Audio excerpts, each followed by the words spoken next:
I was born in Catania, Sicily, and when I was 3, my father came over here first, and with my oldest brother Peter, and he came over here to try out the USA. And 1 year later, my mom and 4 of us, right, 4 of us came on the boat to New York, and we met my father here. And then we opened up our own pizza place. And the first place we had was in Brooklyn. I graduated from college.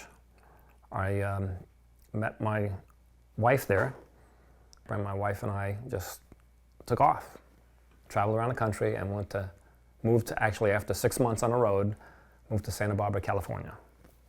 But we got kind of longing for the East Coast. Believe it or not, we missed the change of seasons, but we missed the family too.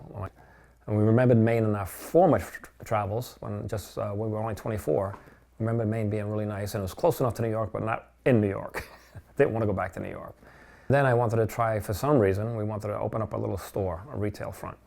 And people really liked the hand toss. We had a big picture window, people saw me tossing it. And we put out a real good product, and my crust was, that was the whole key. At the pizza place, though, what really helped my business, first I bought pesto, and then I said, why can't I make this myself? So I started practicing. I came up with a recipe, and people really liked it because I had a pizza there with pesto. And I had a white sauce and my own red sauce. I made those also. But the people really liked the pesto, so I started packaging it.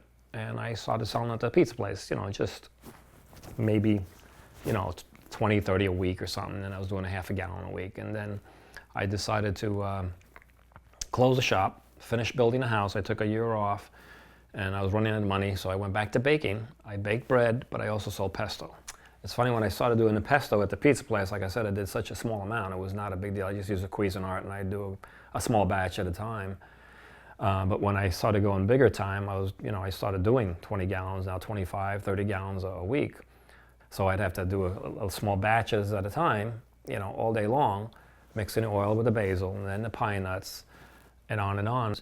And the whole ingredients with this is real simple. It's good ingredients, fresh basil, and then I buy my pine nuts in volume. I buy 100 pounds at a time. And then I buy my Parmesan cheese from Wisconsin, and garlic. I buy peeled garlic that comes from California. And the only thing else I put in there is a tiny little bit of lemon juice, just to keep it a little greener. And I put a little black pepper in there. And no salt, no other ingredients. That's it. That's all I put in there. And extra virgin olive oil, of course. And that's how I make my pesto.